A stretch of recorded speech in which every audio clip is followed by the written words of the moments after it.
morning, everybody. Welcome to Atholton High School and the Columbia Concert Band's weekend with James Houlik. We're going to start everything off with a masterclass here. We've got 5 saxophonists that are going to show off a little bit and get some critique from Mr. Houlik, and it's going to be just a wonderful, wonderful afternoon. And first we have Stephen Eddy from here at Atholton High School, and you just graduated this year, okay? So no longer at Atholton High School. He's 18 years old. He'll be performing the second movement of Preston's saxophone sonata, and will be accompanied by Xenia, is it Lou? Law. And his instructor is Mr. Chris Ford. Steve?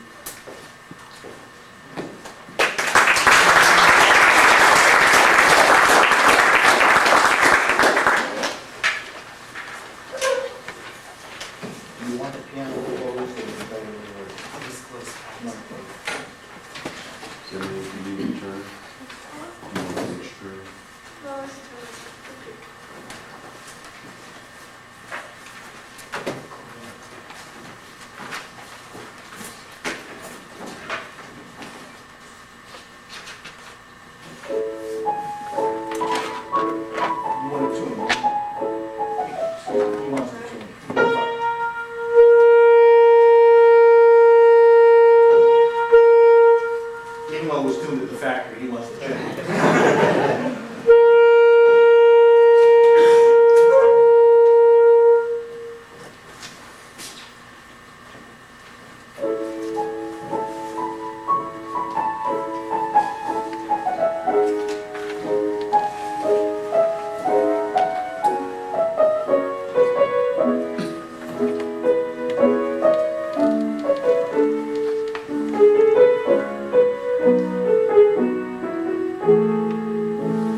nice collaborative playing. It's a good piano part. Creston was an organist and played in one of the large cathedrals in New York before he spent the rest of his life in Ellensburg, Washington, teaching. But he really knew the keyboard, except when he recorded, have you played the first and third movement? Boy, they are brutal. And when he recorded, there are these huge handfuls. When he recorded, he didn't play them. He left it to the others to suffer for all time in memorial, but when he recorded it with Jimmy Amato, he didn't actually do it. What do you think this middle movement is about? It's like a melancholy reflection of something that happened in the past, through like reflection. Okay, all right. Which is good. If,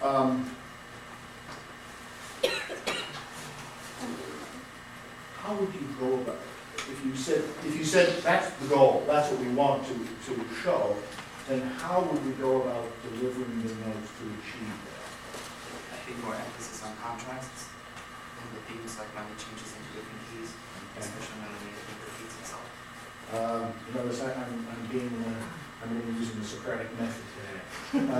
From much easier, let them answer the question.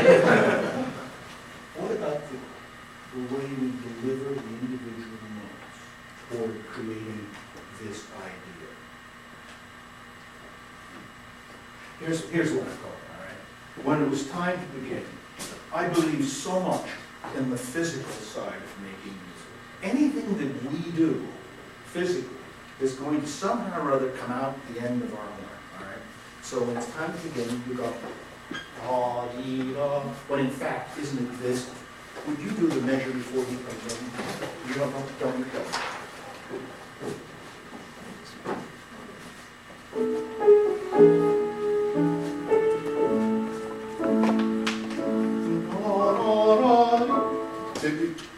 Instead, that kind of a thing.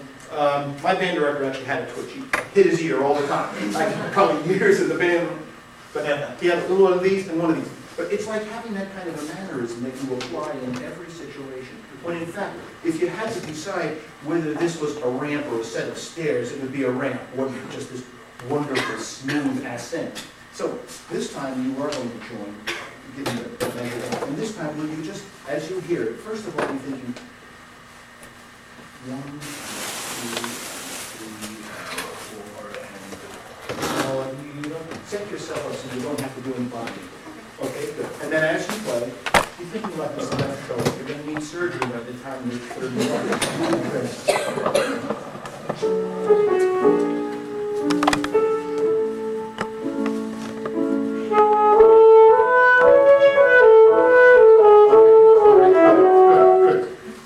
Better already. Now, we're going to make the first note longer, and I'm going to ask you, without increasing the dynamic, will you use...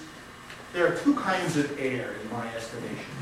There's quality and quantity. Quantity is dynamics. Quality is the speed of the air that allows us, among other things, to connect the notes. When you look at the saxophone, you realize how big the holes are on the thing.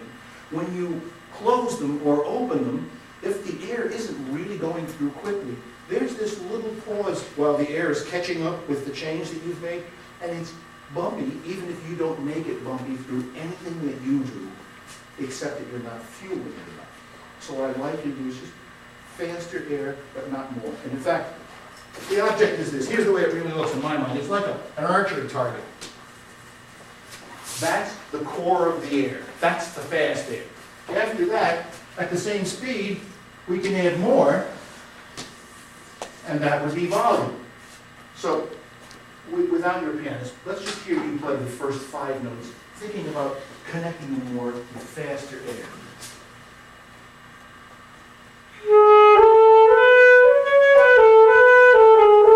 Okay, will you do it one more time, please? Okay.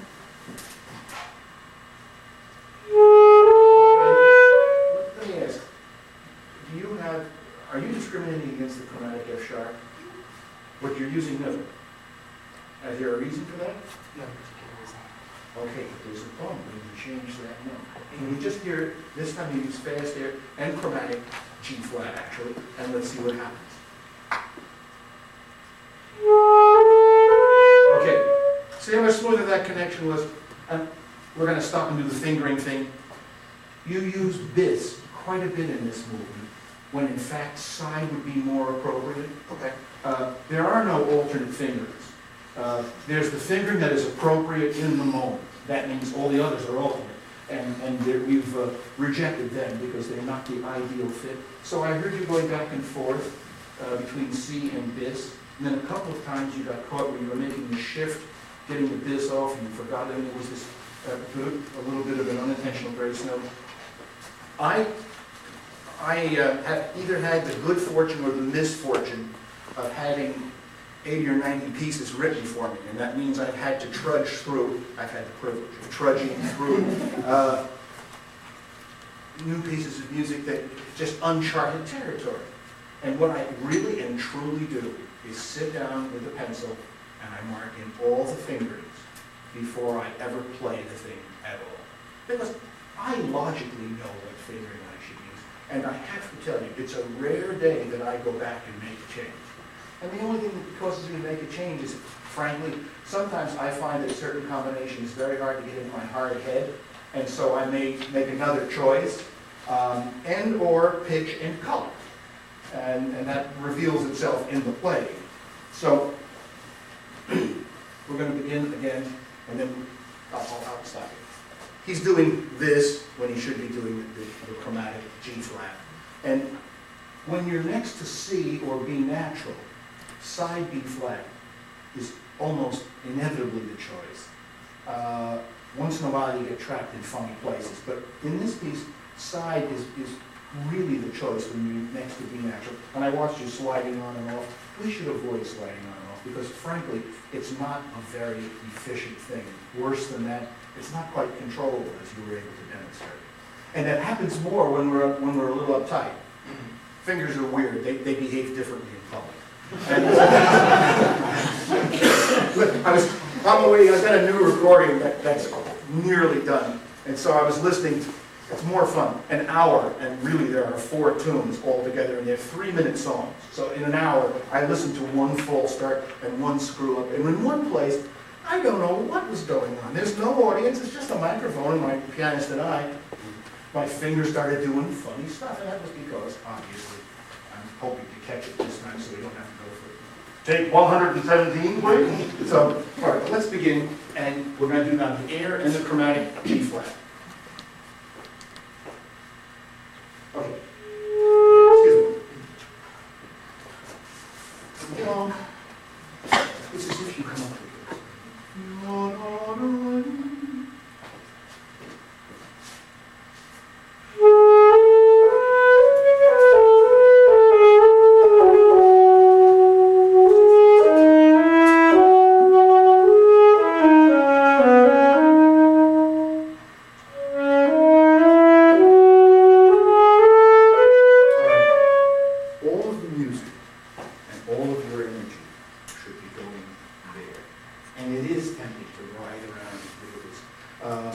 Pittsburgh is a great jazz town, and so I can go hear somebody play every night of the week. On Sundays, one of the smart bars in town gives their club to the Jazz Society. It's a free concert, but gosh, those guys are selling blues hand over fist, so it's great. I saw a big band last week at the free concert, and this tenor player, basically a self-taught guy, stands up, and it's this. The whole time. Talk about tension. He's a great player, but 25% of what could be going through his horn is trapped here in all this energy that he's spending. So, in another key, but...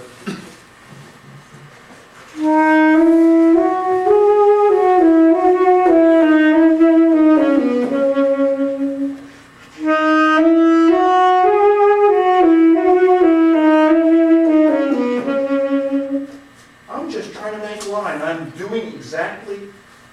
I'm trying to do physically what I think the music wants. It wants to float by like an angel, not bump by. All right? One more time. I can't get for this guy. Go ahead.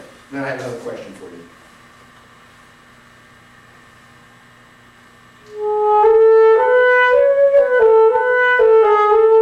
Okay, all right.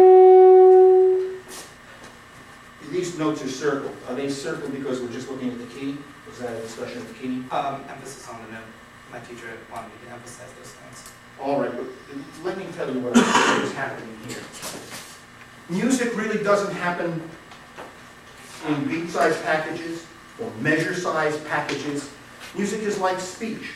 When I get to the end of a line and I'm reading, that isn't where the sense necessarily stops. I go on till I find the comma or the period or the semicolon or whatever it is. And music is very much that way. And in fact, music, there are two things going on in music that relate to humankind, and that is dance and speech, all right, or song.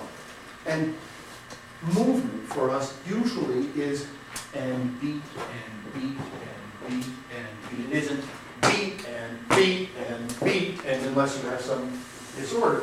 So, so that if we emphasize the notes on the beat, they're going to be important to end. So let's do this. What happens is we are usually going from an and, or from the last part of a measure to the next measure, just as speech moves that way. My daughter is a specialist in autism, and so I've met a lot of her clients. And they are brilliant people, but they talk on the beat. And when you listen to them, it can almost, you get a little bit zoned out because they are talking this, and da-da-dee, da-da-dee, da-da-dee. So, how about we start on the A flat, and then we're going to go. Can we go backwards for a moment? Can I ask you to go? And now without a bump, just let's make it mesmerizingly smooth. May I make a suggestion? From the E flat, which is a long pipe, to the D flat, which is wide open, there's a color change. Keep your right hand down this time. And I'll show you how I notate that. I just put a little bracket that says E colors, okay? But now we're not going to bump it, we'll show you.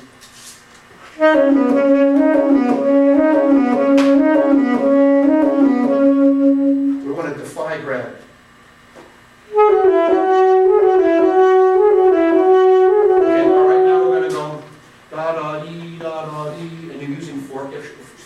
G flat here, okay?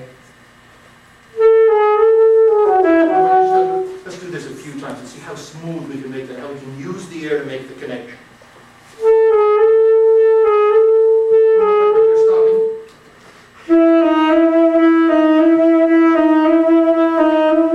The air, you know, you remember the beginning of Forrest Gump?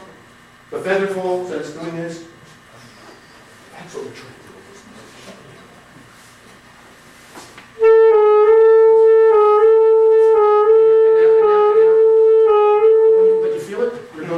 Being on a merry-go-round when my hands are here. No, it's not that at all. It's play it the guy with the red shirt. And you don't want to have it be but one arch, okay? Okay,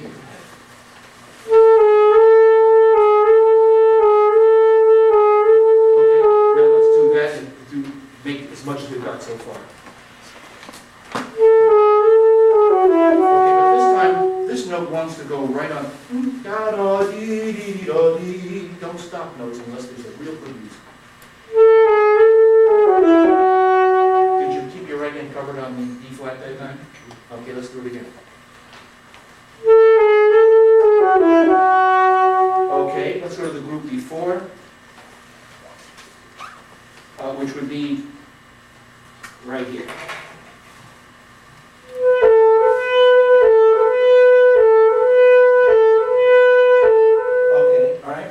Let's go now from the very beginning.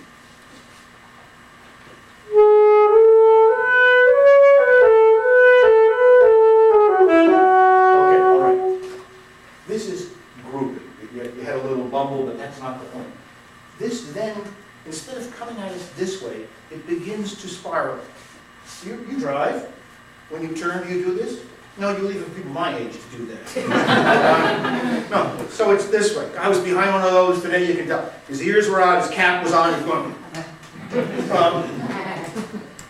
So it's hand over hand. If I handed you a rope and said, hold that to you, you would do this. That's really how music goes forward. Right? Just for giggles. Give him that measure again and see what you can do about the speed of the air, the grouping, and in fact, the fingers.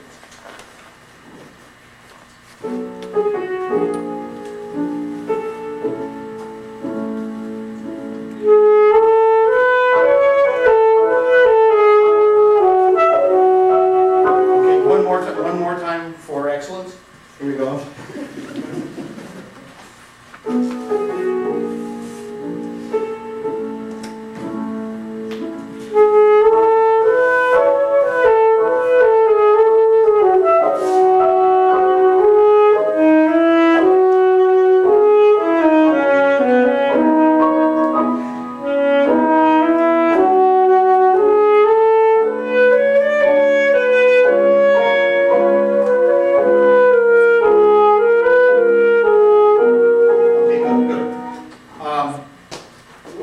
What's my time on this? How long should I go? I'm going to say until about 10 after. Okay, good. A lot of this will get boring because some of these same things may show up with others, but I'm excited about a few. First of all, there's such an interesting issue. There's pedagogy, which is how to play the thing, and then there is why are we bothering, which would be artistry, interpretation, trying to make music. And so a pedagogical technique, an important thing is vibratos. How do you understand why we use it? When I hear you use it, what's your goal?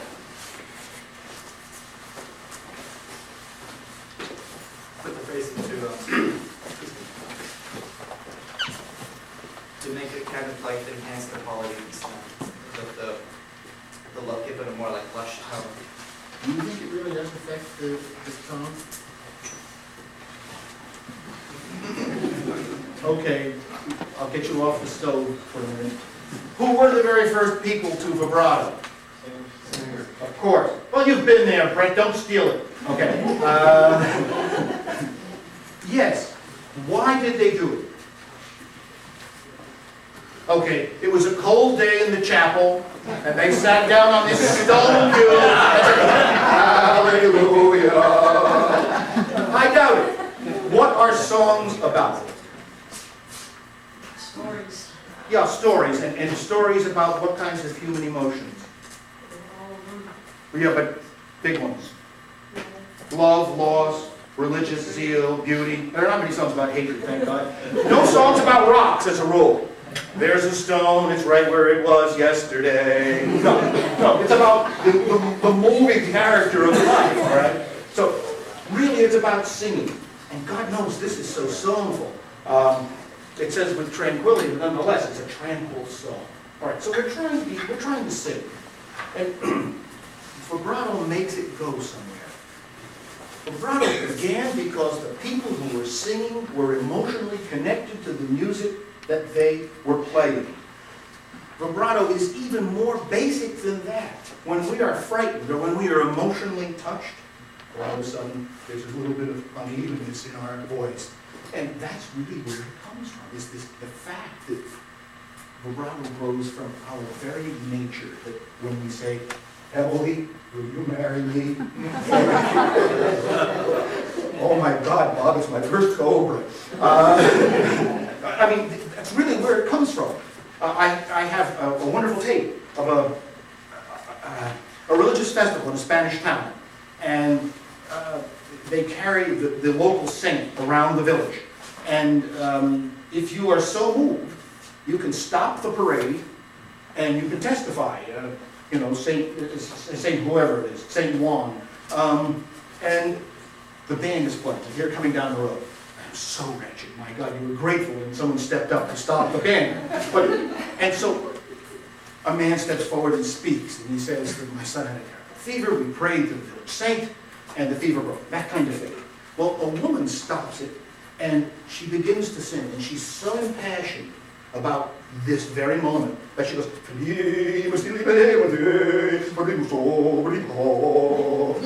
she wasn't putting that on. That wasn't her idea of singing. She was excited. So we have taken and codified that. The first musicians probably to do it in an instrumental way were probably string players. And it is about pitch. Now, all of this by way of saying that when you vibrato, if this is the note in its duration, you put a couple of wiggles in the middle. You start late and end early.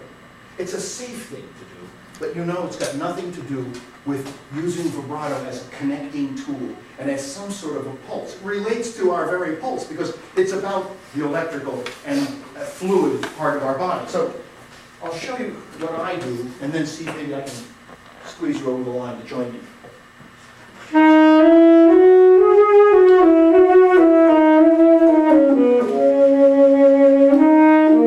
Did you notice I kept that E flat going?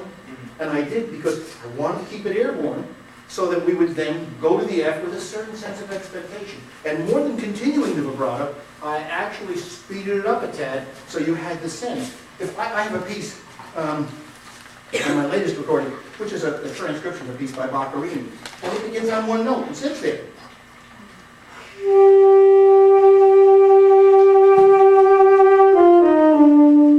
So I don't use any first, I introduce it, and I let it spiral forward. You can play a note, three things you can do. No vibrato, a predictable vibrato, or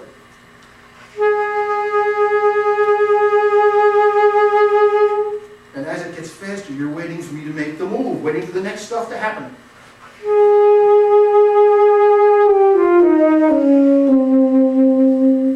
And I do exercises.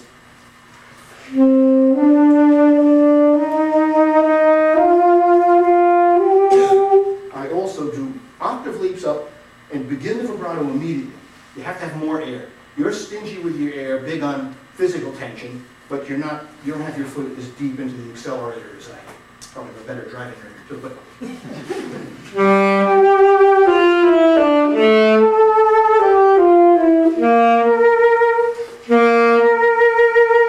that's particularly hard because the vibrato's got to be immediately fast and narrow, or else it's going to fall in the middle. So now, I'm going to ask you to just play this and play through the E flat and then go ahead. Start the vibrato as soon as you can so you can keep it going.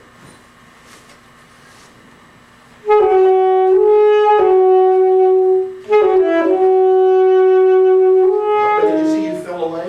In fact, what we want is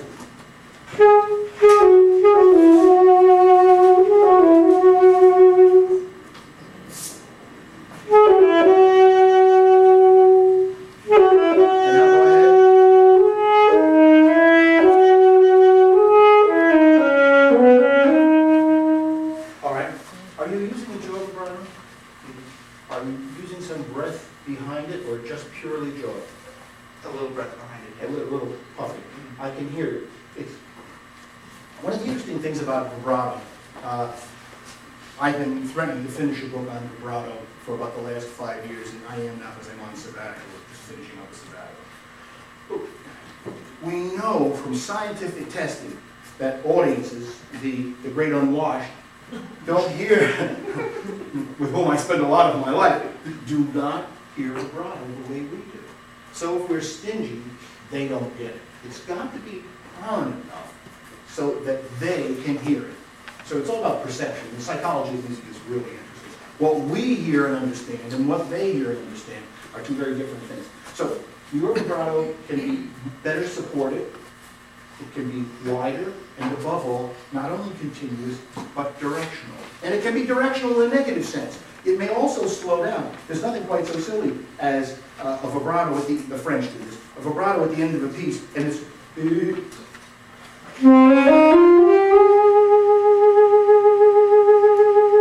and it's just morendo, dying away. If they've got me in the box and my heart is beating at that pace, would someone step up in my defense and see it can not let put the lid down? It really goes this way.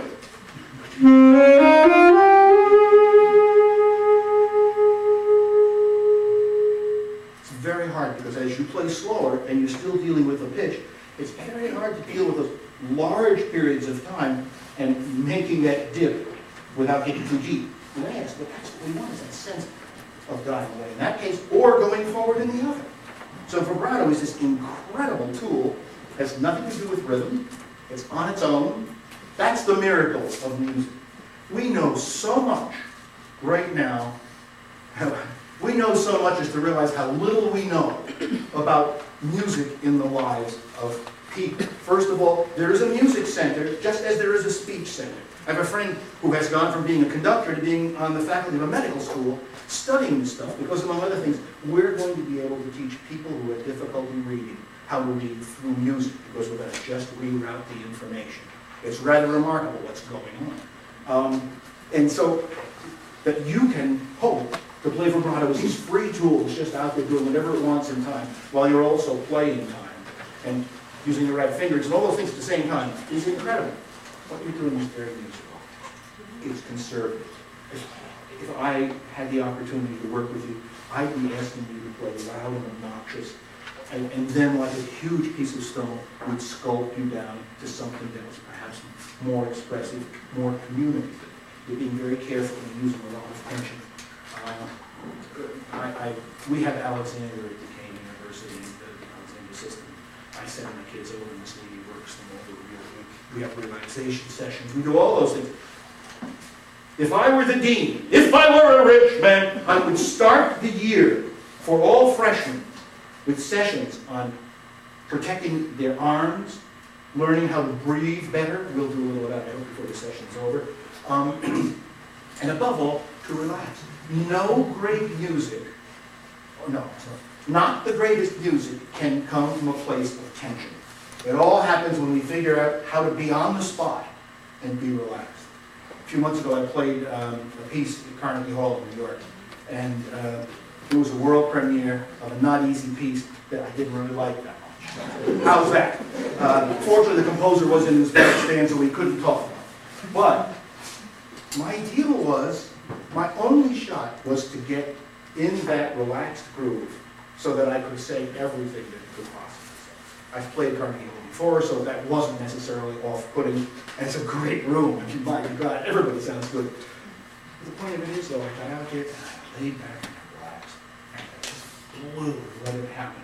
Not raw, you can blow great and still keep it warm. We'll talk more about that. You're doing great, but take that shoulder. When you send this jacket to the cleaners, send the shoulder with it, and it'll come back without it. All right, Mr. Steve, thank you very much.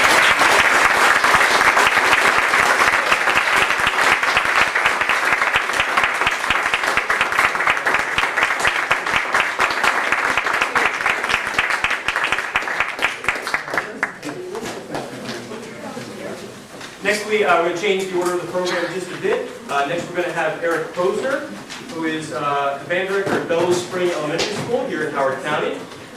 Formerly studied with Lynn Klock, and that was at Massachusetts. And he'll be performing a bassoon sonata, accompanied by Patty Hammer, who also teaches here in the county. Well, that way, the choice of the piece we explained, then I could have guessed we studied with Lynn by the virtue of fact. He plays that piece so well. That recording is one of my favorite recordings. When he opens up, when he just comes out of the box, yes. That's great.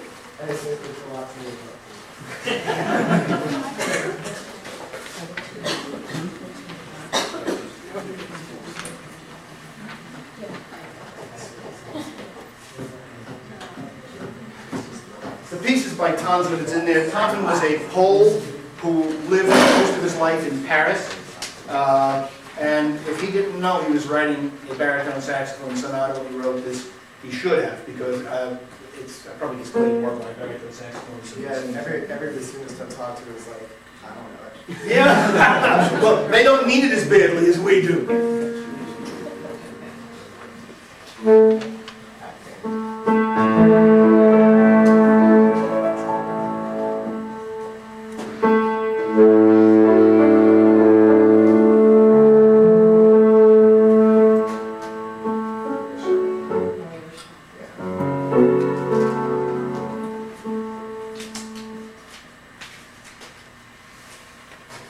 I'm just playing the first and second order.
torches the music. I wanted to play this for my freshman year, and then I got to play my senior year. Well, a lot of it, and that's, I think, probably appropriate. There's a tendency for us to play pieces before we should. I have to say that I cringe when the kids come to freshman auditions playing E-Bear, and I think, well, now that they've screwed it up this badly, think of the time it'll take to get it out of their heads so we can retry them, you know?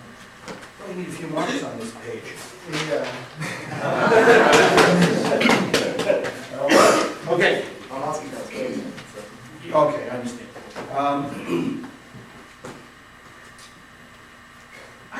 I'd like to go actually in the cantabile section. Yeah, I was gonna say. Yeah, and let's do it and think about destinations.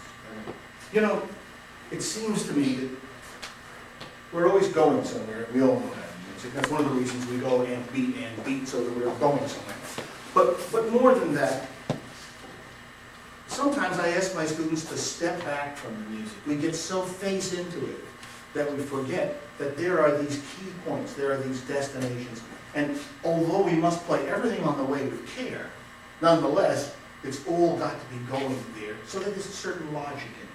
I heard a couple of places, maybe after we play through it, I can help you with it, where you can set up the logic more effectively. What we're trying to do is to help you. How many people here have heard the Tonsman Sonata either on baritone, saxophone, or bassoon? Okay. There's a couple, okay. But that means that we've got to make it as clear to them as possible. And I think my take on saxophone playing is that we are in a transitional stage. It is truly, and I don't say it because I play, but it is truly a great music. The composer Russell Peck wrote a piece for me that I recorded with the London Symphony, and every now and then he gets interviewed when I play the piece, and he always says the tenor saxophone is one of the great concerto instruments. It's got volume, it's got technique, and it can sing it. Come on in. There we go. So it seems to me that we've got to really go for that. So here we go. We're going to take. Yeah. Do you think is this a pickup or is it? I take a breath. Okay. Well, in fact, just for the heck of it, then, can I ask you to go maybe about a measure and a half before, and then take your breath? So I'm gonna start with We're on, starting measure. no, we're on the second move? No, first No, one. first one. Measure and a half before two. Oh, Just play.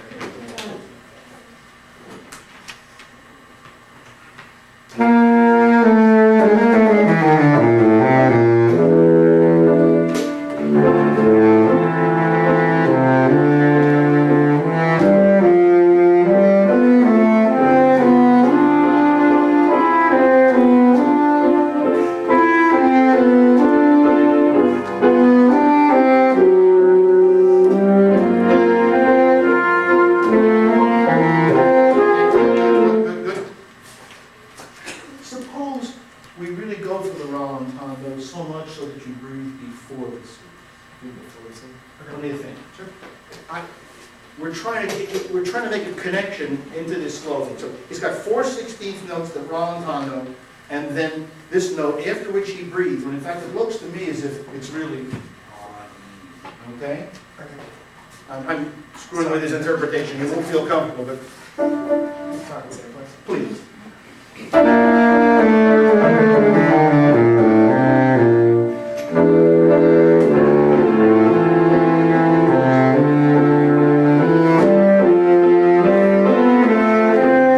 know I'm gonna make you crazy before we're done. You breathe here, obviously. When do you breathe again? Not until here? Yeah. Do you think you could make it to there if you really tanked up here? I can try. Good. He's gonna go a little further Good back. answer. Yeah, I'll try. I'll try as all I ever ask for. The one I really hate is I can't. And I always say to the student, you mean you're unable to do it right now? Can't doesn't catch it at all. That leaves some potential for a comedy. All right, we're going back to the,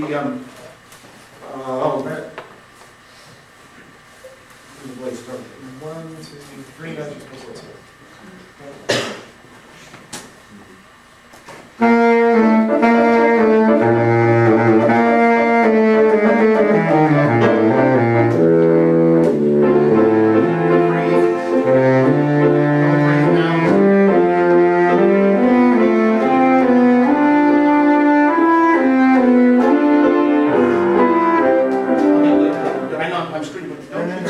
works better? Yeah. Because then we get a real elision, because these are not two separate sections, but in fact, we fall into it, just the way some conversation does not necessarily end. But in fact, did I tell you that on the way here to the paper ring? You know, we just elide, and there's no clear. Once again, speaking of my daughter who works with the autistic, she has one client who, when she has a sense of humor, which is a little unusual, but she'll go, joke. And it's a joke, and that's it. Then it's humor time, and it's in parentheses, in a box. But music doesn't work that way. So I think it's better if we make that illusion. Now, if we may, he's just going to take that C pickup, which has now become a pickup. We're going to go ahead, and there are a couple spots I want to show you. So right now, my phone. Okay, all right. Now, can I hear you play this by itself with a more ample vibrato, which would mean I just wider?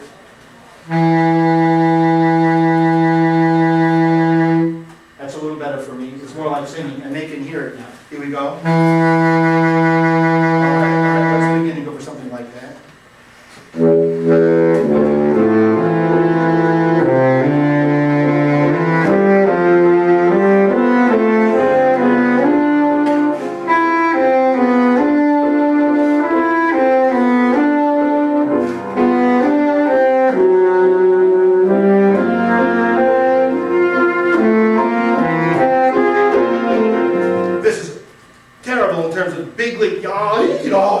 He's got you over, but let me suggest that you hang on that a little longer so we really emphasize this da-dee-da-dee-dee-da. Okay? Now you're exaggerating. Da-dee-da-dee. Think of this. This will help. Think of the cello that just leans on a little bit on the way by. Okay? Just a little more bow.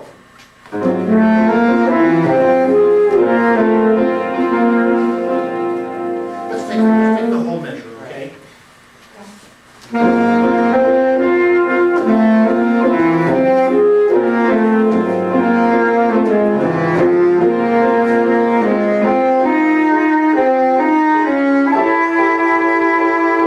Yes, very nice. We're very beautiful. We're emphasizing. It's you know, one of the things.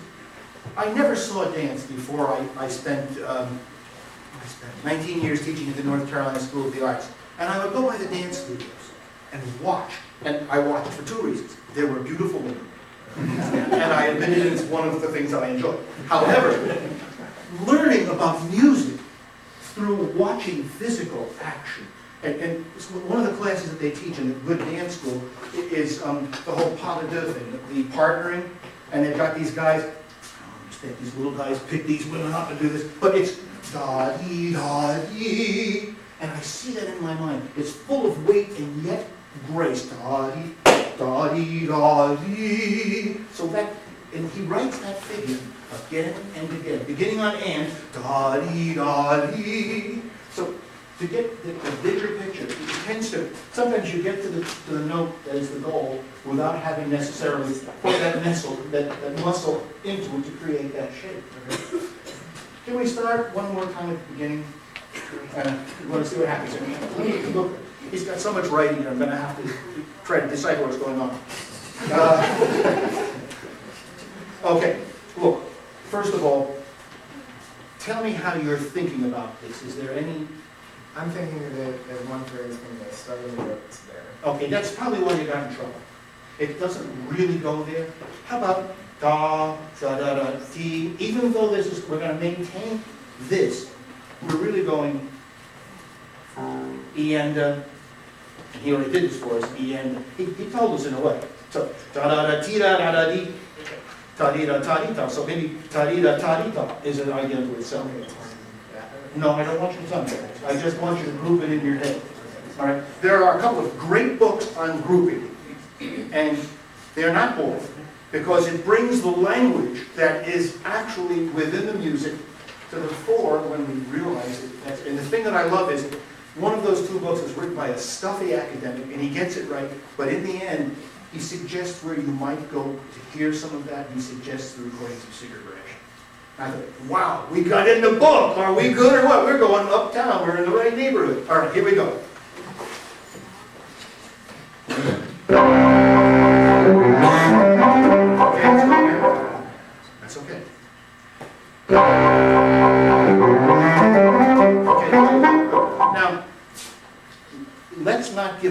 forte.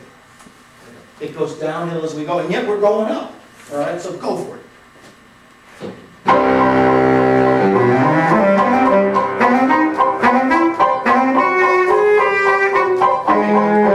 Now, would you just play this note, that note, and that note?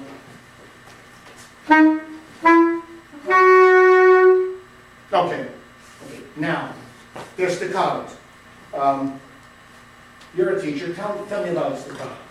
Staccato. Mm-hmm. What I tell my kids is short notes. I've always been taught use your air to stop it. Don't cut it off. Correct. That's exactly right. And in fact, when we say use the air to stop it, we actually, first of all, I think that it's more like pizzicato than a dead sound. And that means pizzicato, I pluck the strings and the note rings on a little bit. I had a Hungarian friend, now deceased, and he would stand in front of the orchestra, and to get, when it was a staccato, they'd all go touch, and he'd go, no, no, no, ding, ding. And what he meant, and Jean-Marie Landes, the French saxophonist, has a wonderful way of drawing it. He does this. So there's the pluck and then the decay. I, however, go one step further, being me, and do this, because I think of the air as supporting it until it stops. Two, okay? You're playing, and how, but let's talk about how long is, how short? I'm probably playing it too short. Well, I think so, and the reason I had you play the individual notes was because those are the ones that are actually ascending to that ultimately high note. And so, first of all, you're making them kind of crisp. I think it's safe to say that the staccato note can be as long as 2/3 the value of the note. It's about the space, not about the shortness. And it's about the spirited beginning followed by an energized decay. I think that's the deal. Can we just try one more time and start wherever you want, but it would be great to get there. So, Oh, another chance to begin. Good.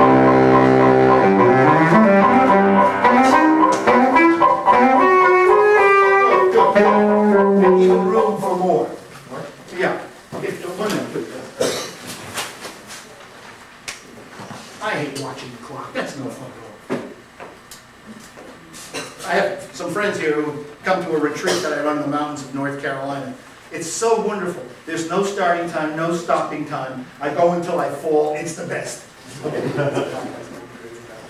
Yeah. my professor's name is Mr. Clock, and when he catches people looking at the clock, he says there's only one clock you should be looking at. I keep the clock where they don't face it. And sometimes I'm looking at it because I'm just feeling so bad that the time is about to end, and sometimes I'm looking at it thinking, must be new batteries for that.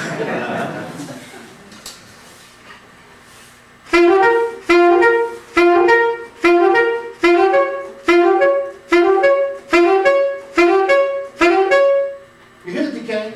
Can we just take that one? It'll be in the wrong key.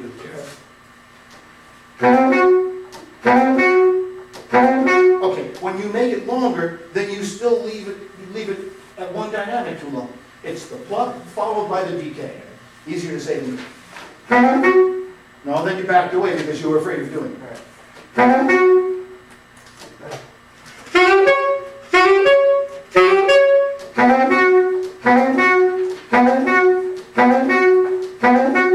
Okay, now, and the other thing is this. You're not going to get it today, but I recommend that you think about staccato a little. And one of the problems for band directors is that they're always going shorter, shorter, because in the end, the collective outcome, if everybody played it short, it would still sound long. And so we get the kids playing cluck, cluck, cluck, and then when they go to make music in a solo piece, it sounds like a hen house, instead of really having that lovely ring to it. The thing about staccato is that, in fact, you're right, we stop it with the air. There's actually a glottal stop. We decay in a glottal. Well, one of my good friends is assistant principal clarinet with the New York Philharmonic, and he comes to my house, and one night we're floating around in the pool, and I said to him, isn't it interesting? People just don't understand vibrato, Mark. I mean, it's a glottal stop. And he goes, oh, no, it isn't. And he swam a while, one-handed, because he had a margarita in the other one. And he said, gosh, that's a great Hartley story, I'll tell it one day. At any rate, he said, you know, you're right. And I guess we don't teach it, because in fact, it might just really confuse people and make it worse than it already is. But staccato involves a glottal stop, which is the beginning of the space before the next note. Yeah.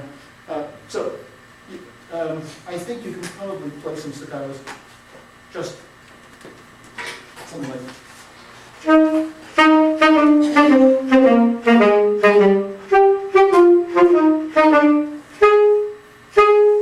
It has quite a duration, and so the trick is to get that decay to begin and go away quickly, so we get the effect of a plucked note on the string instrument. Great, thank you very much. Thank you.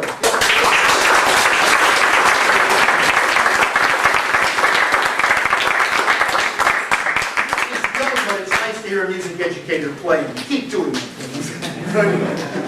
I was going to tell you the Hartley story while we're changing people. Walter Hartley is a wonderful composer for saxophone. He's written 37 or 38 pieces, and he taught at Fredonia, where I got my undergraduate degree. And in the faculty baseball game, he had a beer in one hand and the baseball glove in the other. He caught the ball and threw his beer to first base.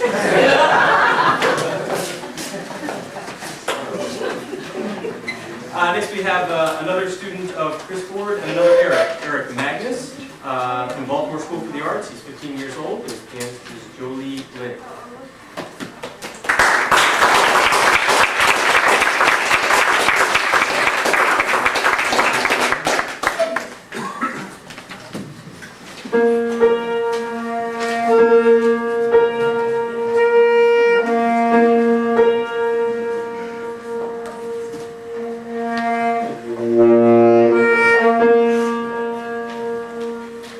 I don't have a program here. What do you play?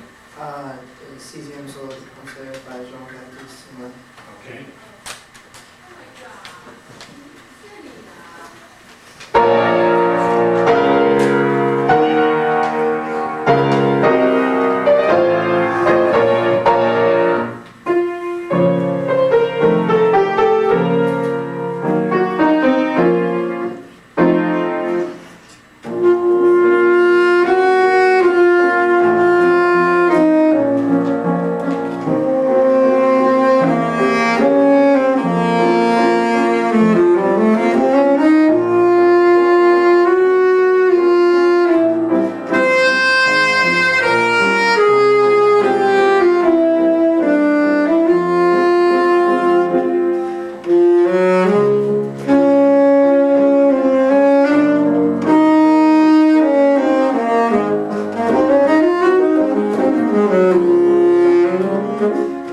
piece and its composer?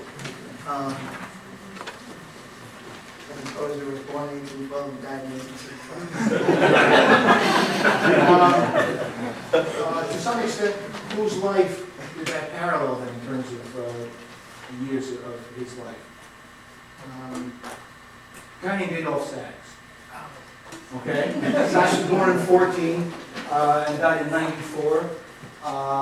And Saint-Gelais wrote this piece at Sax's request for the students in the Paris Conservatory to play as an exam.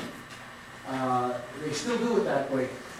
They get composers to write a new piece for each, at the end of each year, for each instrument, and it becomes available to the students on the same day, and so everyone has the same opportunity to learn it, or not. And so they play a piece that they've been preparing all year, perhaps, but then to really test their mettle and see if they're really becoming musicians, they give them this new piece, and that's where this came from. Sax actually inspired quite a few pieces. So historically, this is a real saxophone piece from the middle of the 19th century, which makes, even though it's kind of a cheesy piece, it nonetheless makes it sort of important to us. There's a better one by de Mersemont, Jules de Mersemont, who was a Belgian but taught in the Paris Conservatory. You see, Adolf Sax was teaching at the Paris Conservatory. What happened was, quick story, hang on there, keep reading it. Adolf Sax forced the French army to adopt his instruments, which included today's euphonium, all of those valve instruments, brass instruments, the bass clarinet. What he did was he kept going to them and saying, listen, your band is just wussy. You need to have a band that really makes a sound. And so they say, thank you very much for sharing this. Adieu. And finally, they got so tired of his visits, they said, okay, we will actually listen to your band, and we'll do it in the form of a competition. We'll have our French army band and a band made up of your instruments play side by side, so we have some idea. And then they scheduled it way outside of town at some hokey little military base. Well, Sax was no fool, and he was tight with the press. And so he created this great furor. Everyone was so excited there's going to be this competition. You know, you can get people to come watch Worms if you advertise properly, you know. Come to my house and see the paint dry. So at any rate, so many people got interested, the government figured there wouldn't be room enough for everyone at the concert, so they had it outdoors in the very place where the Eiffel Tower stands today. It was a park. And indeed, 30,000 people showed up. Can you imagine? They had nothing to do. Aren't you grateful for television? No. So at any rate, when the band played, it was this first the French band played, and there was this, and then the Adolf Sax band played, and there was tremendous reception. It was outrageous because it sounded so much better. So the saxophone was immediately adopted, and in those days the Paris Conservatory was really the military school. And they had no one to teach it except a guy named Sax. Isn't that wonderful? Promoted himself, not only, his factory was working day and night cranking the suckers out, and then he was the only guy who could teach it, so he had a job at all. So he was working day and night. So anyway, that's what that piece is about, a little history, okay? Now, we're going to go again. And one of the things I notice is, sometimes, what does arrest mean? No, my sister's going to arrest a lot. We don't want to talk about it. No. Actually, she lives in Amherst. Take a break. Do you take a break? It's more of like a musical, like silence. It's more like an element. Is it always a stop, really? No, Okay, if it isn't always, then what happens if we have a rest and it's not a stop? I think you could keep the note, kind of just like have the note decay on that rest. I guess we end the previous note, the note prior to the rest, in a way that basically creates the sense that something more is coming. Okay? Doesn't that happen in speech? You know, Eric, it occurs to me as I think, and particularly about you. Well, you know, you see, I mean, that's not uncommon, is it? People talk to me all the time. Jesse Jackson does that. And so I say to you, it's what? And it's a great pause. It's not. So I say to you, and then I say to you, no, it's I say to you, and everyone's going, whoa. I mean, you get an orator like that, he uses rests to their very maximum potential.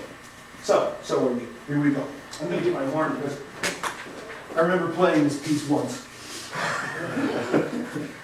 Actually, I played it a bunch. I toured with it in Colorado because I could give my whole sax story and filled up a lot of time.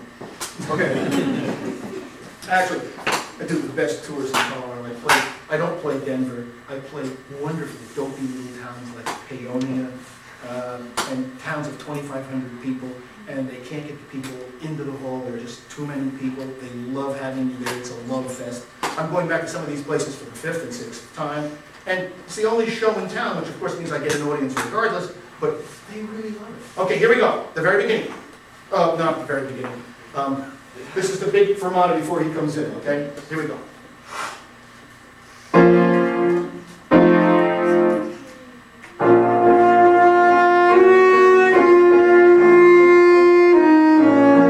Okay, good, now we're gonna stop. I'm gonna stop. Where's the decrescendo? But Mr. Slash-Lay did not ask for it. Well, there could be one if you were right, but you're not. Okay. This is a long statement. Let's start again. Play the first chord, please.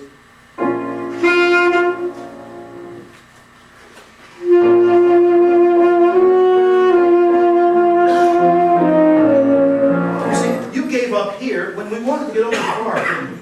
So don't give up there. Here a little decrescendo makes sense. Okay, here we go one more time with Eric.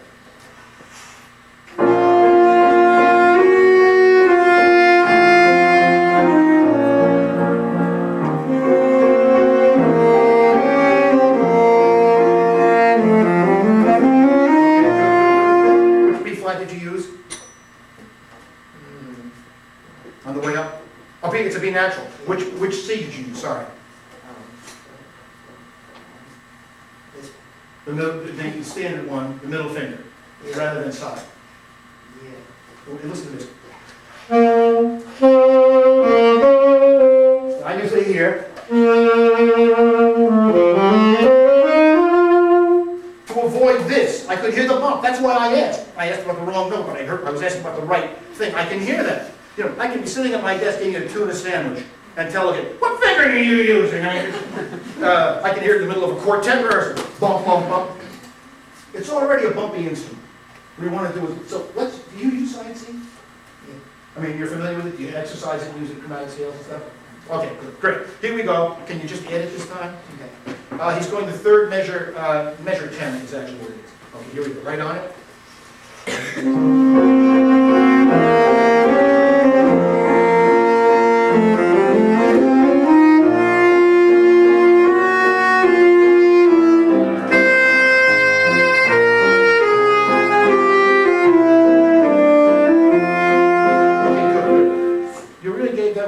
Did you breathe after it? Is that what it's about? No, I usually just lift so that it makes the accent forward. But you gave it kind of a pelvic thrust, though. You know, you got there. You know, there's a very big lady sitting on the bus. You know, the one you don't want to sit next to you on the plane.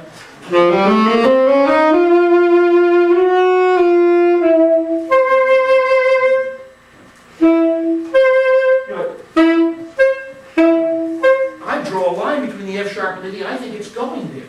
So, right here.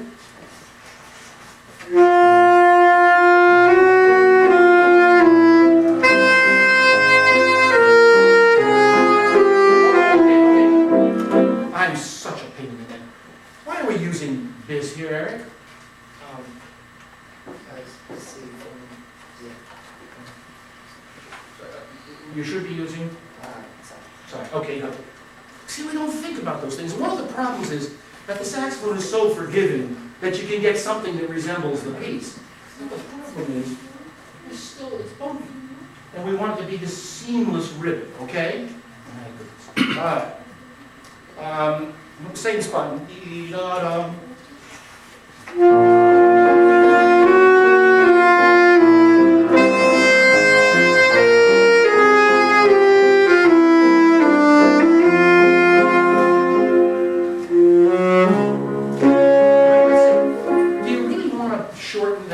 I mean, I know it's marked and maybe your teachers it, but I think.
this again and again.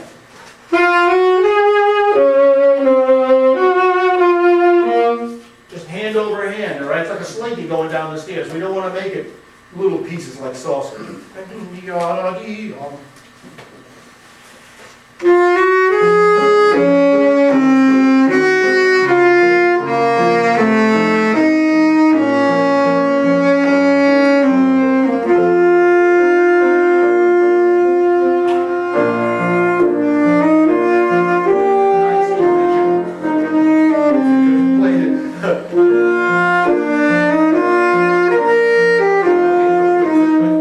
Even though this C is going away, I think we should sing on it as much as we can, and I'll tell you a secret, I often cover the C.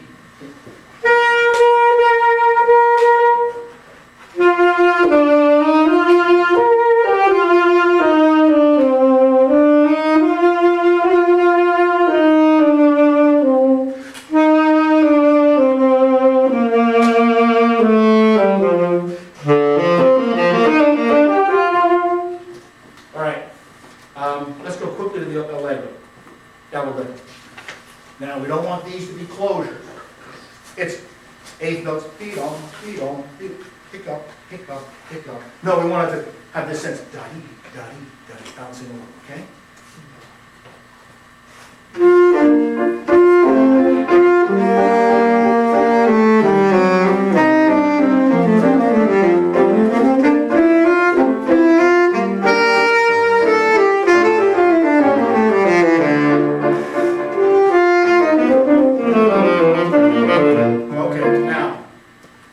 It's really, the discussion of grouping earlier, ta-dee, tom, ta-dee, tom, ta, and that becomes probably a new idea, even though it's marked. I think of it this way.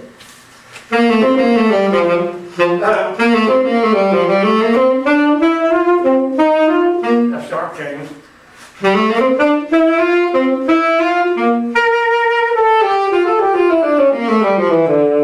And side C on the way down. Okay, you would normally do that.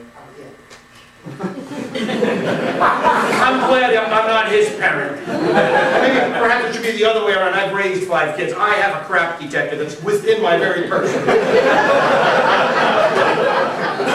now look. We're talking then about what we do with rests. We're talking about watching for chances to play through it and really understand the grouping. We're talking about using those fingers.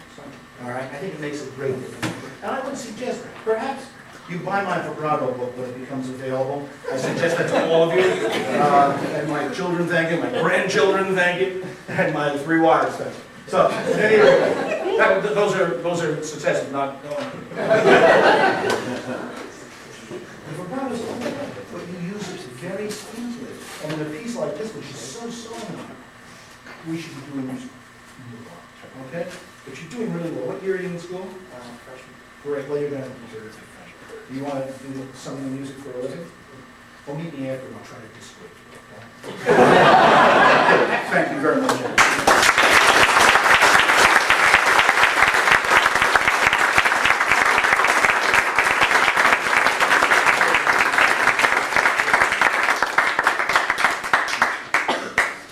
Great. Next we have Austin Gallus from Reservoir High School here in Howard County, another student of Chris Ford, also accompanied by Jolie Lynn. We'll be playing Mio's Scaramouche. Do we want to choose a movement, or do you feel real strongly about playing the first two?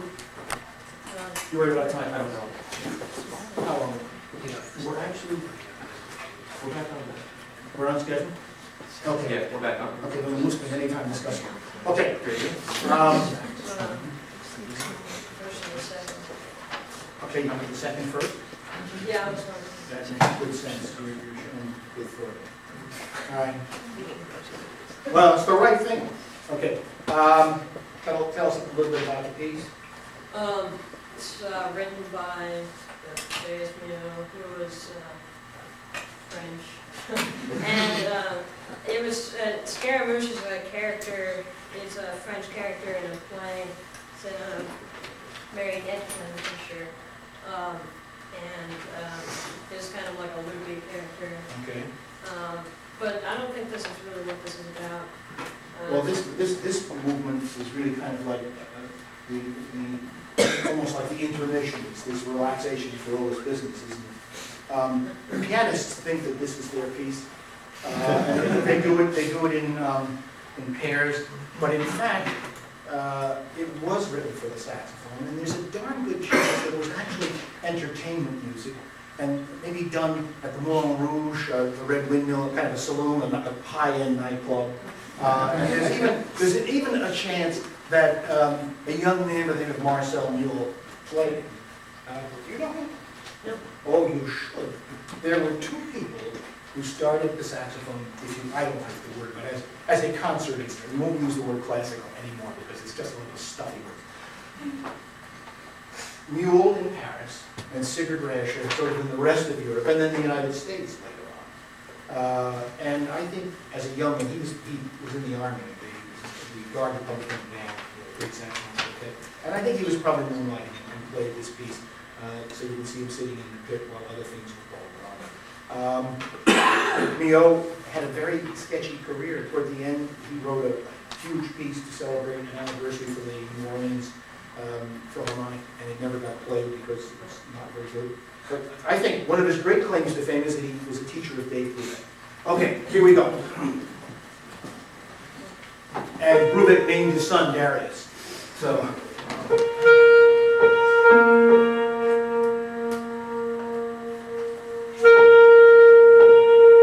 Can I make a suggestion? About a half a dynamic louder. You'll get a much more honest reading of what the pitch is, okay?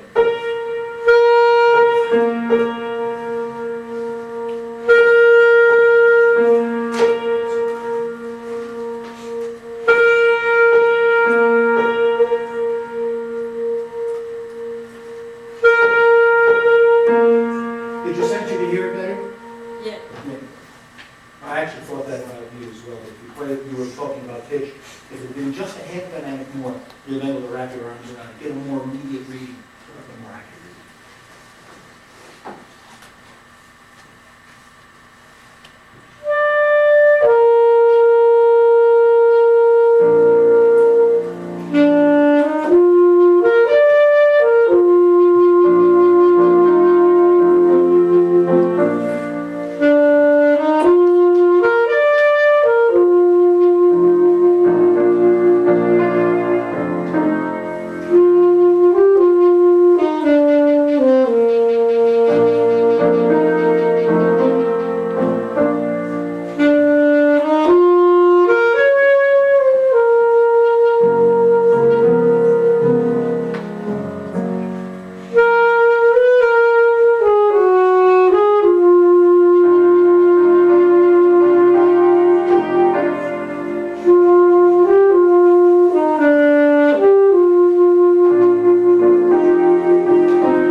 My father always says at the age of 84, I'm old, not stupid.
Seriously, take a deep one.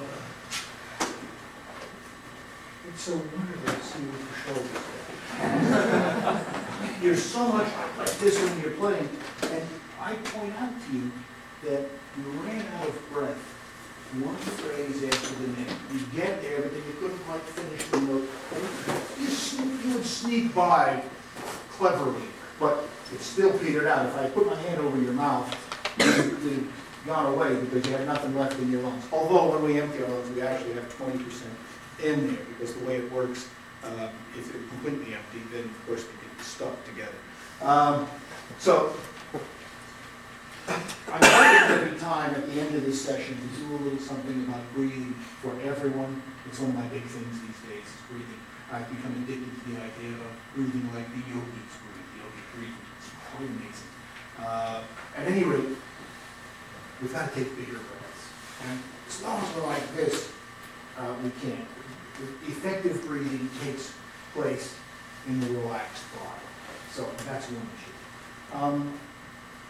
I'm going to ask you to do something. Let's just begin the slow movement. And at one point, I'm going to just all of a sudden say, stop! And I don't want you to move. Don't change a thing, just as if you were arrested at the time. Okay? Like my sister. My sister is a nurse and a very good one. She's never been arrested. Okay? Stop! Don't move! You see how this finger is up here against the rod? You're the second one I've seen today do this. That means you're doing this. Is there some reason? It might be easier for me to go like that. No, I got this. Okay, but when you're sitting around, reading a magazine, do you go? Right, I mean, it's pretty against the way the hand works. I'm really interested in hands. I'm interested, I've become interested more and more because of musicians' injuries. There's so many fine musicians who are out of the business. They will become conductors, which is not necessarily a good thing either. But we need more conductors, like, you know. At any rate, what we need is a couple of good ones. At any rate, I'm playing with the Pittsburgh Symphony. We're doing a piece by Benjamin Britten. It's about his anger at the coming of World War II. He can't believe that they're going to have another war. They just finished the horrible First World War. And so the strings are doing this intense, and once in a while the winds will go, this angry thing. And this was a left-handed conductor, and this was in 3, but he was sort of doing this. And I'm not a member of that orchestra, and I'm tired about doing well. So I'm in a little early every time. The bass clarinet player's just an angry guy. He's on his 4th wife. And I'm only going to have 3, but he's at 4 already. So on the break, I said to him, I know they're coming road, but I don't know where to put it. What should I do? He said, Jim, listen to Mark. This is the same place now in New York, was in Pittsburgh. Listen to Mark. He breathes. That is our cue, and we'll all come in based upon that cue. And by all means, never look at the conductor. And what I knew was that conductor was getting paid $35,000 for that date for us not to look at him. Is that amazing? And he made his hair so nice. Okay. And anyway, back to you. There's really no reason to do that. And you know, that's just another sign of tension. I am so interested. You know, I've been teaching for 38 years, and I've been on planet Earth for 61 years. People were more relaxed at the beginning when I was younger. People didn't get uptight. I mean it. And we get this way sitting at those damn computers because we're always waiting for them to do something to us, you know. And you can see it, you can hear it. Go in the library here, beating that thing to death. People are really uptight. And the problem is, you can't do art from that place. You can play saxophone, but to really make this thing sing, to make that happen. Now, you're not going to change this today, but folks, we've got to take better care of our hands. I do warm-ups. I squeeze the blood out of all of my digits to begin with at the beginning of my practice, literally empty. And what's happening is, if you empty one and then you stand there, you can feel how refreshed the hand that's gotten the new blood feels. And why am I doing that? Well, first of all, the extremities collect a lot of crap. You get that far out, and the blood is not strong enough to necessarily cleanse it as it might. But when you do this, then you get new blood. Muscles will only do what they're supposed to do when they have enough oxygenated blood. And that's the key. And so indeed, I empty it. And then, because no different than before I run, I do these sorts of things and so forth. I take one finger at a time, and I gently, just like I stretch my leg. I don't stretch my leg till I hear my hip pop. Just each digit. And then the other way, so you can see it. I hold all the digits down except for the one that I'm stretching toward the palm, in this fashion. And so I actually do these warm-ups as a matter of each day. Now, of course, there are times when I look at the clock and go, I got 40 minutes, and I just commence to play. But ideally, I exercise it so that I have full use at the same time. I've got nice fresh blood in there. And then I don't use any more pressure on the instrument than it takes to close the key. When you got in trouble, it's a hard lick on the best day, but you're using so much tension, and your finger was up, your hand was not in a position to dance. It's as if I turn my foot like this. All right, now I'm going to do the polka for you. Well, I mean, come on, it's not going to be pretty. So, we have to be relaxed on the keyboard. Ideally, if you just shake your hands and let them hang, when you bring it up, that's about the position that you're looking for on the keyboard. Not any of these things. And I lost maybe these. Let me see that. The fellow from Baltimore School of the Arts. There you go. You're holding the tenor here, like this, rather than to the side. I think we should hold all of the saxophones to the side, including the alto, no between your legs when you're seated. There should be a position which allows a direct and straight flow to the left hand and a direct. If you just do this, you can see when you do this, suddenly this one's like this one's like this. You know, if you hold the forearm and wiggle your fingers, you'll feel in this hand the muscles moving because the fingers are driven in terms of the energy to a large extent by what's going on in the forearm. So the position in which you hold the instrument has a lot to do with how directly it goes through, and whether or not you're putting a crimp in the system, which will encourage inflammation in this part, and this is where the real issue, some people have other problems, but it's most often that you have a breakdown in the wrist area, and we have carpal tunnel syndrome. But what it really means is it becomes inflamed. I was in a medical school taking a directed study with hand and forearm. And they do two things. Interesting thing, you can see any part of the body you want. They had human beings cut it in about, I would guess, 16-inch thick slices. You know, when you go to the deli, would you want that thick or do you want it chipped? You know, they had it between pieces of plexiglass and somehow or other preserved in formaldehyde. So I started with the hand and went right up. Just take it, look at it, and when you get to the carpal tunnel and you see that small space through which blood and the nervous system and then the mechanism that runs the body, the fingers, has to pass through, you can see that the slightest inflammation and swelling will impinge first upon the blood flow. So a lot of folks who hurt themselves will say, John, I'm tingling. Well, they're tingling and their hands are cold because the blood's not getting through to do what it would normally do. And a lot of that has to do with doing difficult things in weird positions. That's why violinists have such issues. This is hardly the kind of, no one sits around in the evening relaxing this way, eating peanuts with the other hand. And so you can see that relaxation and the least amount of stress is your only answer. I'm taking his time to say this, but there it is. All right, can we start now on the motor, just a little bit of it.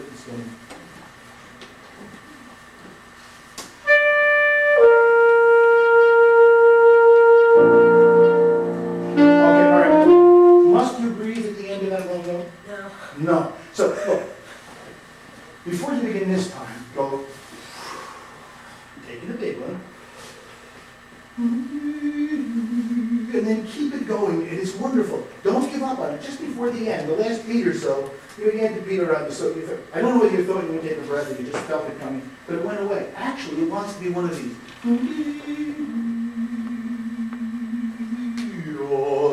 You just spill into it. Fine. One more time.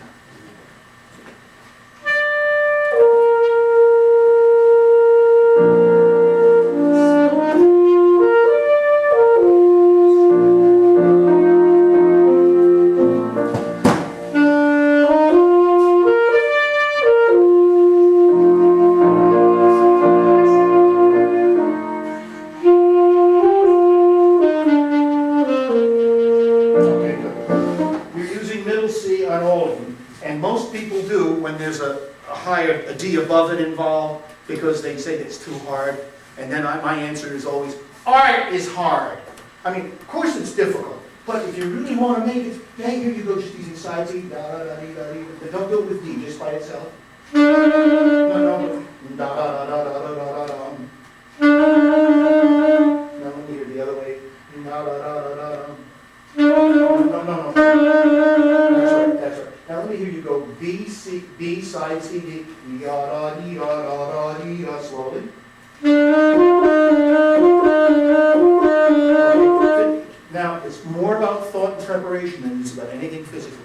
Will you think about the D fingers going to the D while you're playing side C? So you're actually beginning to position. And when you go for the D, think of the bottom finger, not the top finger, so you don't get this feeling of rolling down the rather coming in this way. Go right ahead.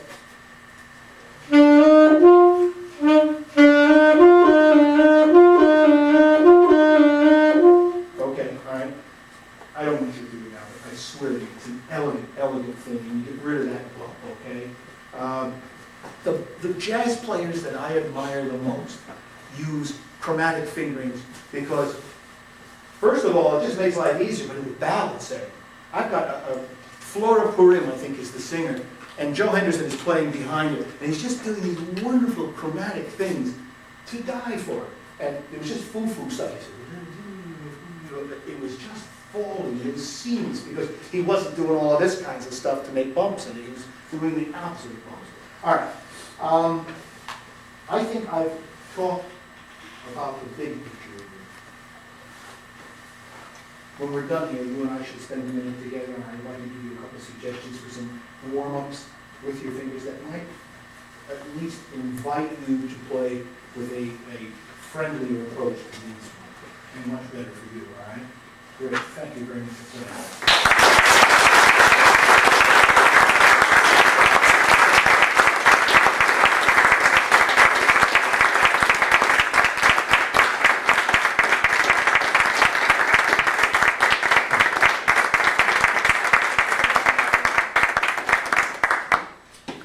And our last performer today is Tanya Hoyt-Allen.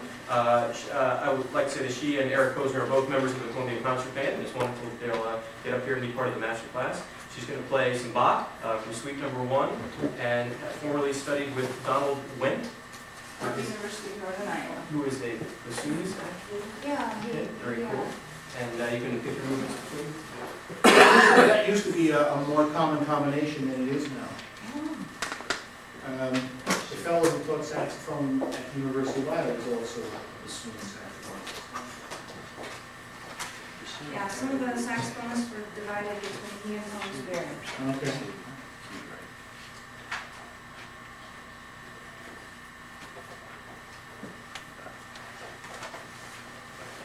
I think I would just like to focus on the saraband. Okay. I think that's what I'd like to do. Okay, you can do whatever you like. All right. You want to play better noise before you start? Mm-hmm. Okay.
My lady, who's next in the batter's box to be my wife.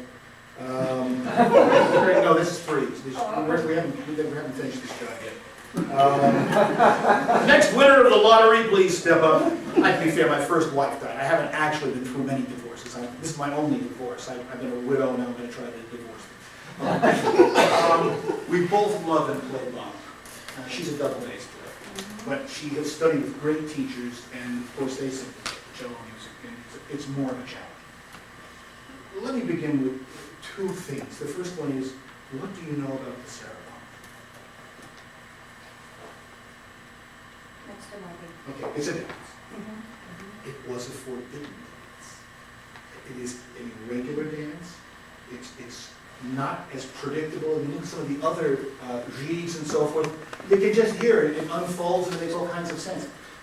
Traditionally, the ceremony was more free-form, and it was a dance that was thought to be naughty. Like, for instance, the tango of our time, which is really a naughty dance.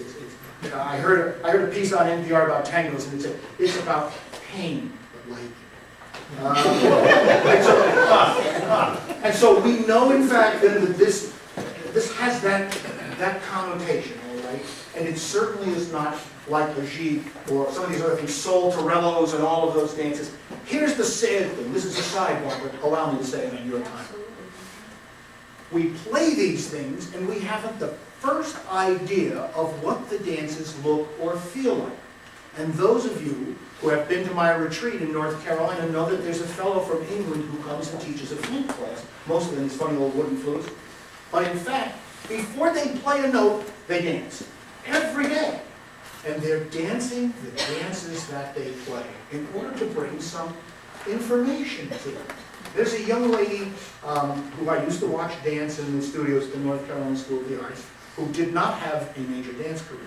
She has one of these wonderful Miss Jane's dance studios where she surely makes 6 figures a year with all these little munchkins running around. But she does good things. She does good things. And oddly enough, she's married to a trumpet player who's a Baroque trumpet player, and that's what he does for a living. So he flies around the world with this little trumpet playing all these Baroque pieces. I'm going to bring her to Duquesne because she does a workshop with musicians where she starts from scratch and teaches us the dances and how much more informed we would be. But having said that, let's see, musicians we're taught in mayonnaise jars, hermetically sealed. You know what I mean? We miss the big picture. First of all, it is dance. Now it's a movie dance. It's getting better. We're figuring it out. Okay? And if you picture tango, then all of a sudden it takes a far more linear character rather than gabunki, gabunki, gabunki, but rather than all of a sudden it's these kinds of motions. Okay? What is your take on Bach? I mean, these are hard. I play these in private. I dodged the bullet. I was booked to do a concert in Monte Carlo, and we were doing a Bach sonata, and then the aria by Eugene Mozart is such a beautiful piece, actually is taken from Bach. It was inspired by Bach. And then I was doing the companion piece by Bach. It was really kind of a fun show. And the pianist was, I see it's all the Well, they canceled it because it was a few days before we went to Iraq, and they did not want to put an American on the stage, particularly in a place near France, because France is full of crazies. Oh, no big deal, it's just $5,000, I'll get along. I guess I shouldn't have bought the lawnmower. Well, I was going to do a box suite, and so I worked like crazy. I was hard put to step up in public and do it, because they look as if the house saxophone is for. Trying to be a cello. I guess, yeah. One more sidebar. Someone put me together with Giancarlo Menotti. And Menotti was a dinner guest, and so my friend said, Jim, bring a pianist over and play for him. And so when he picked up Menotti at the hotel, he said to me, I have a great opportunity for you to hear a friend of mine, a wonderful saxophonist. And Menotti said, I would rather see dogs hit by trucks than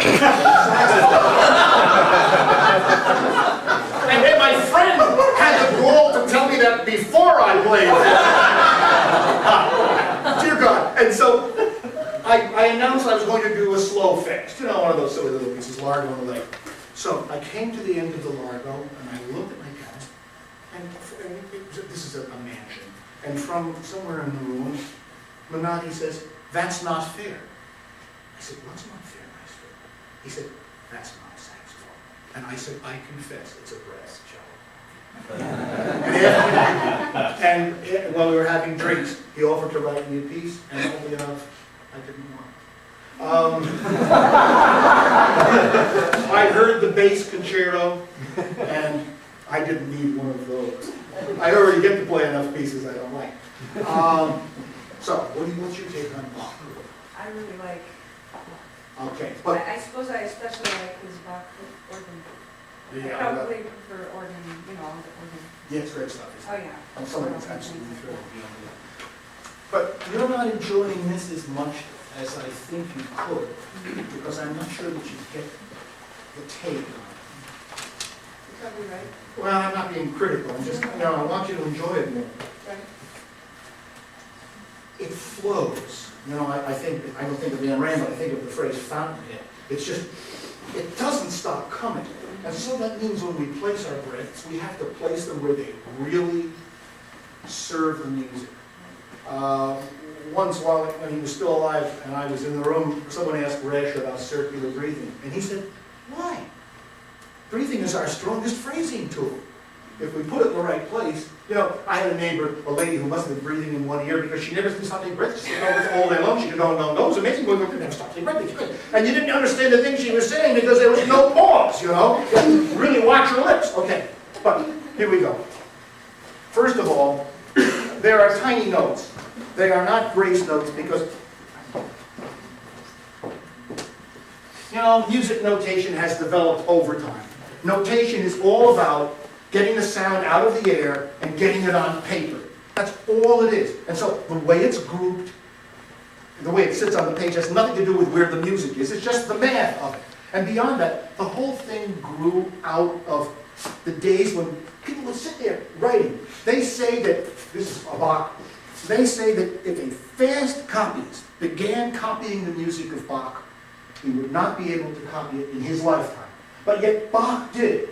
On the other hand, he had 21 kids and wives who read music. So sometimes the hand was actually, he'd be writing music one and hitting some kid with the other. But three of his kids became pretty respectable composers.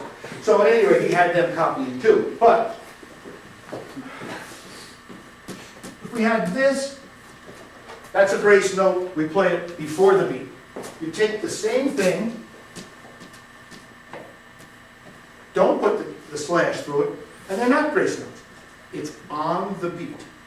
And what is the value? Well, some say it's the value as it's written. I agree with the other guys, including Heidi Waxman, who basically says, no, it is sort of without rhythmic value, but on the beat, and adding to the sense of sweep. And it's so easy for a cellist to go, and even play, often, string players will play them together. So they'll be vertical, it'll be a harmonic moment. But we have to play them individually, with the exception of multiphonics, and most of us can't find those. We're stuck with it. So it's on the beat. All right? So let's begin right there. I felt that we were doing them before the beat, when in fact they want to be right on. So here we go.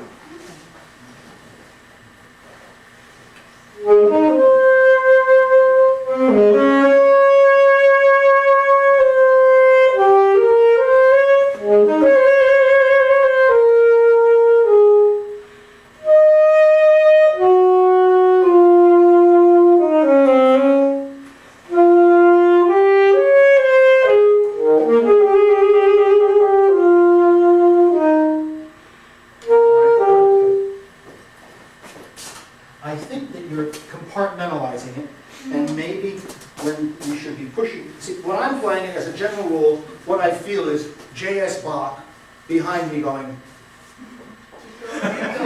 yeah, it just keeps spinning out, and if we fall back, then it begins to kind of be one of those, I was in New York staying for the ABC building, going up to do an interview for Musical America, and there was this guy, a nut, and there were all these pigeons, and he would go up to me and go, And they would go, and move as a group, and then he'd back away, and they'd come toward him again, because they thought he had food. And finally, we're all, people are watching this face, and he looks at us and he goes, who knows, but goes, and that was it. But he kept fooling with the pigeons, and those poor fools kept wandering back. Well, we're doing that with Bach here sometimes.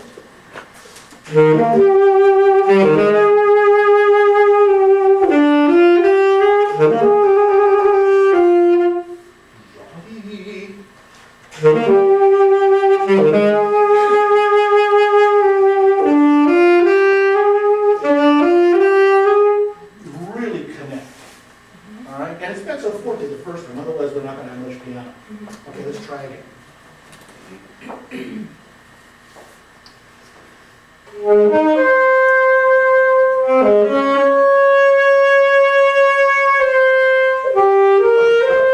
see, you put a stop on that A, why wouldn't we just flow forward? Here you went.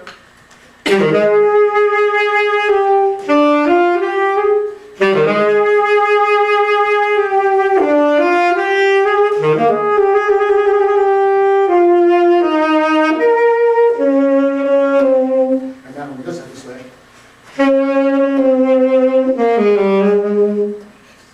Okay.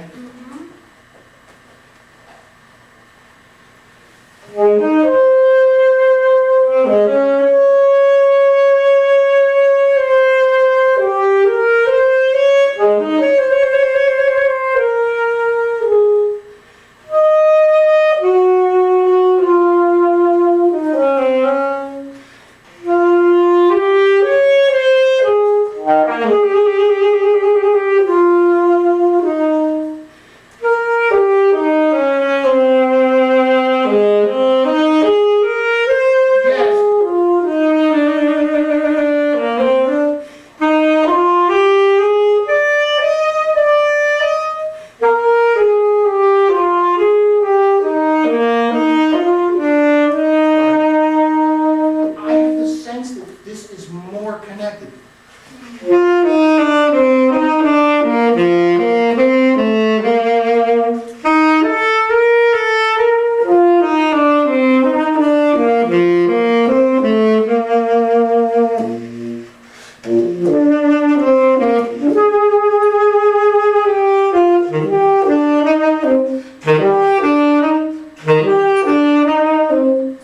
Well, but it's that the connection idea, you know? Yeah, So let's just go right from the outside. Crap, you don't start on yeah.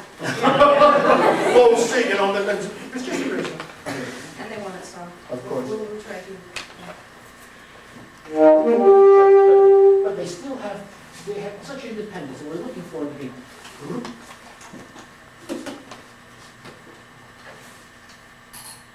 That's all. Okay. No, I want to be here just so bit. I'm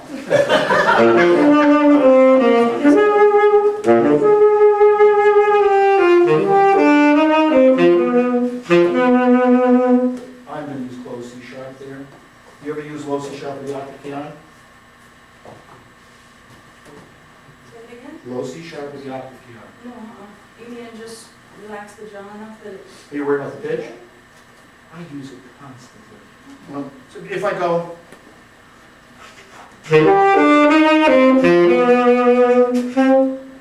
It sounds like I'm singing with a lima bean in my nose. Listen to it that way.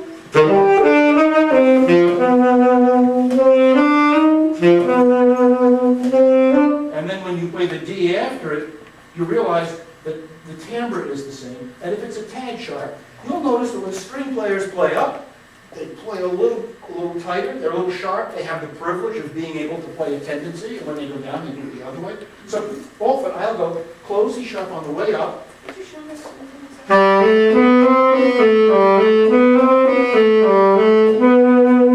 Low C sharp here.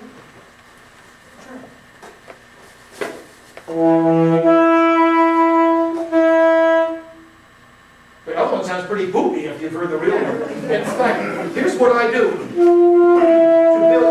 To find the place in terms of the internal shape of my, inside my mouth, the embouchure, the air combination, I use that closed C sharp as the ideal tone quality. And I go,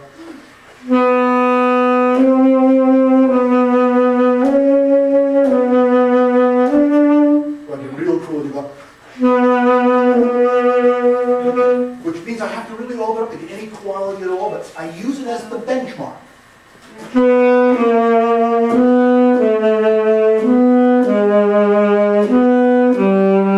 I'm making changes so that my tone quality is rather continuous from bottom to top, because I've been aware how to make these necessary changes. All right, so that was just, that's a sidebar, but nonetheless, there it is. Let's start here again. We're going to really make this travel.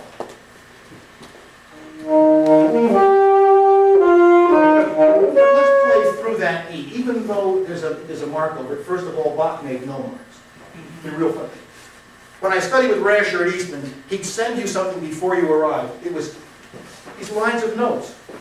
No bars, no flags, no connectors. He wanted you to find out what the meter was and what the note values were. And usually it was Bach or Vivaldi. And you know, you're a 17-year-old kid and you just keep turning it upside down. if it weren't for the treble clef, I wouldn't have known which way to look at the thing. But indeed, it is about learning to really see that direction and not give up. Okay? So here we go. Did you hear the stop? Yes, I did. If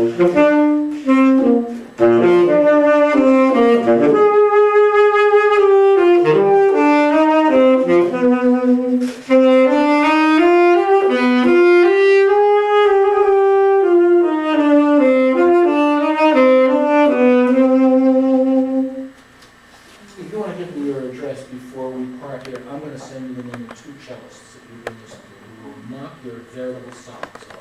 They take this stuff and make it grow. So, and you can hear them breathing. If breathing is, if Kenny G wants to circular breathe, the great musicians who don't even need to still are. So, you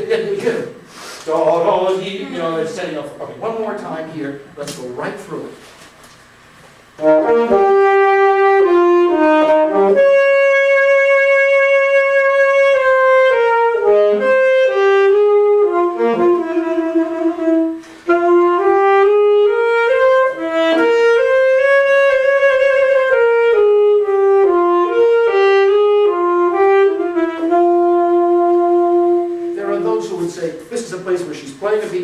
And then there's a trill that begins on a B flat. There are those who would say not to begin and end, but go.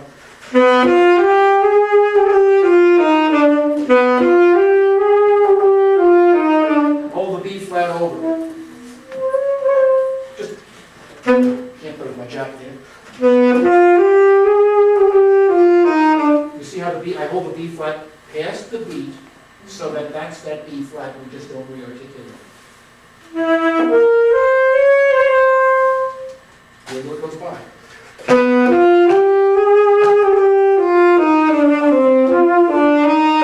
And here,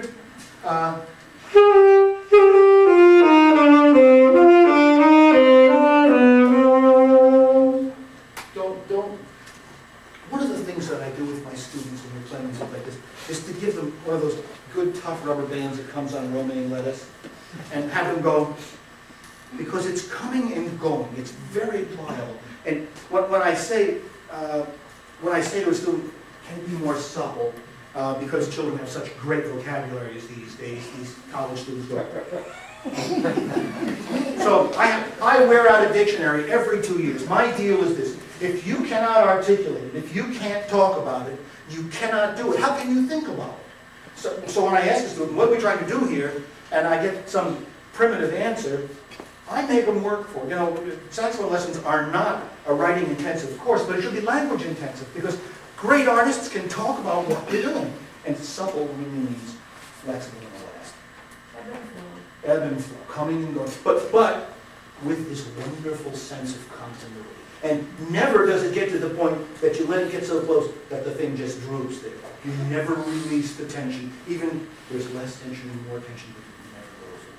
And that's part of what we're talking about here, where you play straight through to the end, and I kind of stretch a little, move forward, and then resolve. So it's that coming and going that's so very important. I don't know if I can help you a lot more fully, C sharp, you'll enjoy it. Watch the closures, be sure that, is it a closure, is it a terminal spot, or does the music go on? And if it goes on, place your breathing so that you can make the lines longer. As a general rule, the music of Bach just keeps going and doesn't have these moments where we sort of shut it off. Am I okay? Oh, yeah. Okay, thank you very much.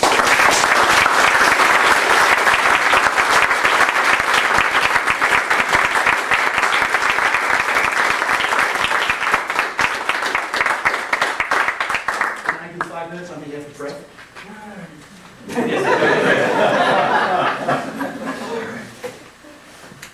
The way most of us breathe is like starting out for a trip between Pittsburgh and Columbia, Maryland with a quarter tank. What's the sense? I mean, fill the sucker up if that's what you need. And if you don't need it, take what you do need. And that's where we get in trouble, because we don't really have a sense of how to meter or monitor our breathing. Recently I was playing in Colorado, and during the day I went to a high school. And there was this sweet young lady who was the band director. She was really a choral graduate from FSU. She ought to have been able to breathe, I mean, singers, hello. But at any rate, I said, what can I do to help? And my pianist and I did we gave him a little sample, recited what we were doing. And then she said, it doesn't sound very good. So I said, well, give me an example. So she played a Bach chorale. And it was at its very best insipid. Just.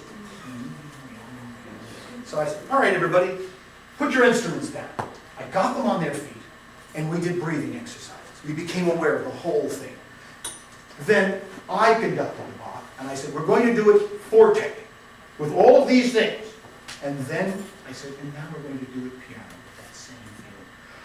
They sounded as if they had grown 2 years in that stinking 12 minutes. I know there's some band guys here, teachers and so on. I think where we blow it is that we are too embarrassed to talk to people about breathing, because it's obvious that they're breathing enough to sustain life, and therefore it's an embarrassing thing. But it's not about sustaining life. In fact, my dad was in the hospital yesterday with some heart issues. At 84, he's allowed to have those, but it looks like he's going to buy a few more years. This young nurse came in and said, sir, you need to breathe more deeply. You know, he's not necessarily sedentary, but he's become a clockmaker in his old age. He makes beautiful cuts the gears and all that crap, designs them. He was with Grumman Aircraft, so he can't get that engineering thing out of the system. But he sits there, you know, with these big glasses on, but there's no... So he's sort of sedentary. He stopped playing tennis about 2 years ago. He's got 2 funny hips, and so he stopped that. But the fact is, she's right. Old people get kind of disoriented. Hell, they're not breathing. They're not getting any oxygen in their brain, and they're not drinking any water. There's nothing wrong with a lot of old people that 10 glasses of water and some deep breathing exercises wouldn't help. When I'm in China, I see them, they're everywhere. People are out doing their exercises. These are ancient people, but they're doing their thing. I don't know if they're drinking water or not. I asked, but I don't know the word for water. Okay. So, here we go. Now, I do know the word for air. I do master classes in China a lot, and the word is xi. And I must say it to every student, because they're just universally, we underfuel the instrument. So, may I ask you all to stand? We're going to end on a low note. Oh, don't worry, you've got business. I would suggest first, let's bend over and take a couple of breaths and feel what's happening in your middle. Can you feel that tugging on you in the middle? That's exactly how the system works. Here it is, guys. Oh. The diaphragm is a barrier between the lungs and the viscera. It's there for obvious reasons. Here it is. You can hear that this is hollow and this is not. If it weren't there, all of this viscera would take over the space. It would just come claim it. So, here's the person. Here's the diaphragm. This is a front view, so this is a male. Okay. And it's dome-shaped up. When we breathe in, if we breathe properly, we relax. The diaphragm, I mean, we have no sense of our diaphragm, so we must manipulate it physically, you see? It's nothing, I mean, if I said to you, how is your diaphragm today? Well, I don't know. Just ask me how's your pantry, because I haven't a clue. I hope I have one and it's working. And so, what we do is, this is the side view of the same film. Here's the diaphragm. When we breathe, we, in a relaxed way, thrust our stomach out. Thus, this happens. The diaphragm is pulled down to that position. Then it's very much like a cocked bow. It's there waiting. And we can then empty it in a controlled way. If I take a plastic bag, fill it with air, and lay it down on the piano, it kind of piddles out and it's over. If I take the same bag, and then I close the neck and put my hand under it and do this, I can make it last a long time. Think how many notes I could get out of that. Lots of us do the other thing, which kind of, and then we're finished, okay? So, what we're going to do now is put our hands up like this. This is silly, but if I do it, you do it. Stick your tongue way out and pant like a dog, and notice what's happening to your belly. You can feel it, can't you? If that doesn't work for you, then in privacy, get on your back, and if you still have an old-fashioned encyclopedia, I suggest you put a couple of them on your stomach. I like M and N and P. Okay, but anyway, then you feel as you go up and down. Okay, fundamentally though, we must take it in and fill it up. The other problem is though, lots of people take it in and then they don't know how to deal with it. They also don't know how to take in how much. So they'll go, for instance, I'd like you to ask me if I had a nice drive today from Pittsburgh. Did you have a nice drive today from Pittsburgh? Nope. What's the point? And we do that. And I caught you a couple times in those places where they were resting, kinds of breathing on every rest. Well, really, what's the possible sense? And what happens is you end up with stale air stuck in there because you've taken it in rather than getting it out. What should be happening when you play the instrument is it should be natural respiration. I breathe in through my mouth and I breathe out through the saxophone. I'm going to give you the Reader's Digest version, what I want you to know about it. We're going to do some breathing exercises. It goes this way. We empty, then we take in, we'll take it in on 8 counts, we'll hold it 8 counts, and we're going to empty over 8 counts. So now we're beginning to control, all right? So we go empty.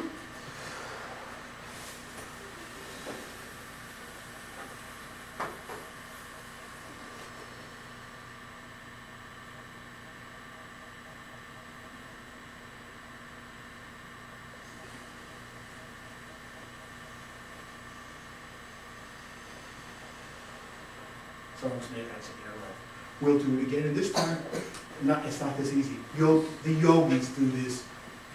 I used to laugh at those people up on the side of a mountain, you know? What are they doing up there?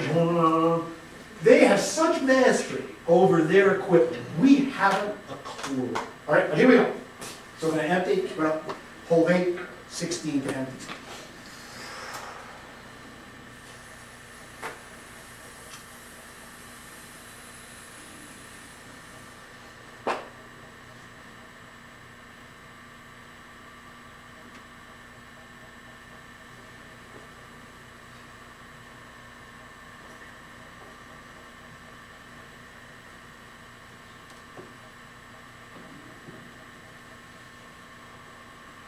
All right, you have to think about that a little bit. But you see, that's efficient use of fuel. This is fuel management.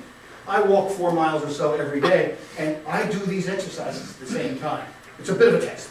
The one that really is difficult is they have a thing called breath of fire, where you set the beat at 60, and you take in on 1 and blow out on this. So you do about 10 of those, and it's a lot cheaper than booze, I'll tell you that. It's amazing, you know, for no price of admission at all, you're in. Okay.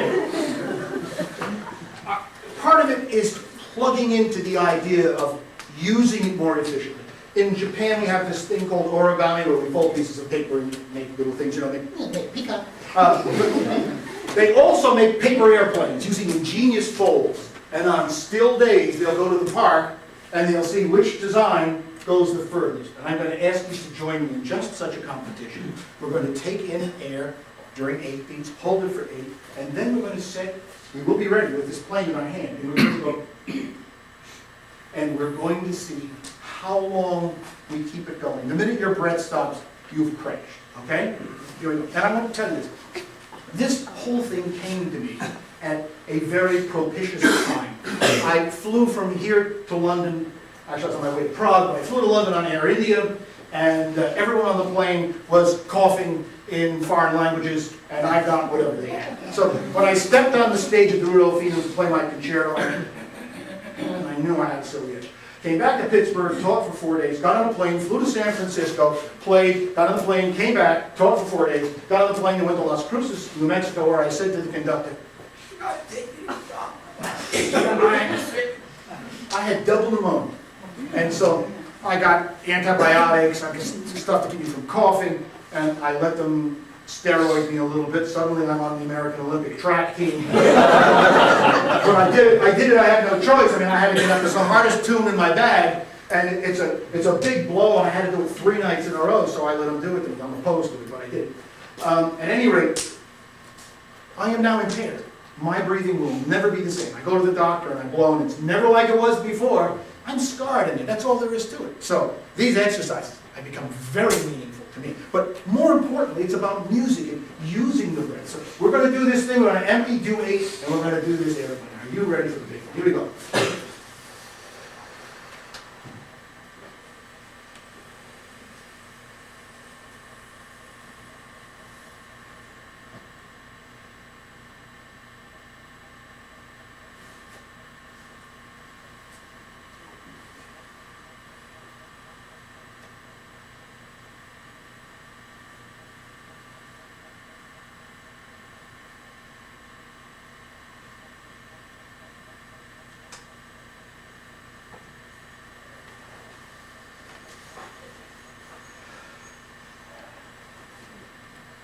Okay, it's rather heady when you feel that you've really emptied yourself. It's a good feeling. There are guys, put your arm down, don't fool with me. I'm an old man, I can't do it. There are people who get up from their desks and do 10 or 15 of these breath of fires because, in fact, they think better after they do it. You know, when you get to that point, if you have a desk job at all, and every now and then you're just sitting there and you just... It's so good to clear it out. It has to do with thought, it has to do with everything. And when you're talking about oxygenated blood, the blood picks up the oxygen in the lungs. If you really give it a good, healthy resource, then it's all working together very well. There's a book called The Breathing Gym. By the time you order it, you can see it on the web, by the time you order it, it's about $35. And it's about that thick.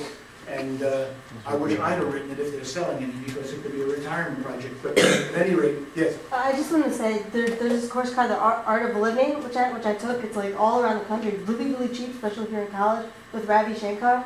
And it's all about breathing, and it helped me like tenfold. Okay, it's amazing, isn't it? Yeah, and same type of stuff. It's really about control, and it's about being able to take exactly what you need. If it's less, not more. And on the other hand, for instance, this afternoon and tomorrow night when I'm playing with, or when I'm playing with the band, I don't have any small breaks. Oh, I do. Da-dum, da-dum, da-dum. It's just a little comment that I do. So I take a tiny break.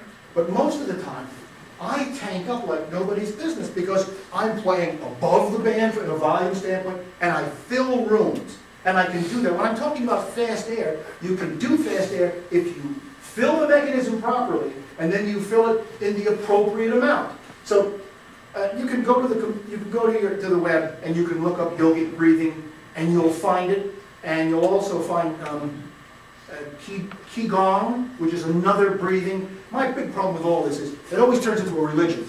All I want to do is exercises so I can breathe. I don't want to have to swing my thing around and do incense and everything. I just want to straight ahead do it. But I recommend it. I recommend go to, if you need to, stop the choral teacher, get a lesson. But most of us aren't breathing properly. You're not putting enough fuel through.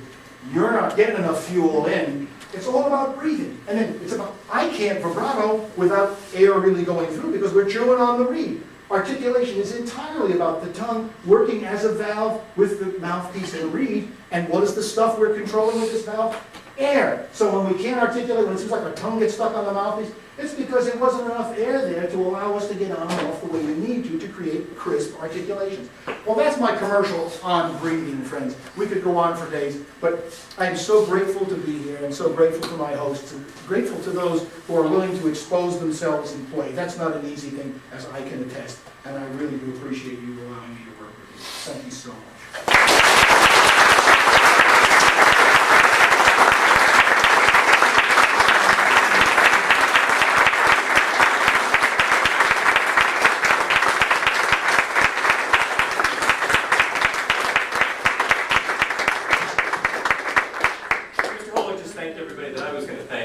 more specifically, we've got Lee Stevens, band director here at Atholton High School, who's our host.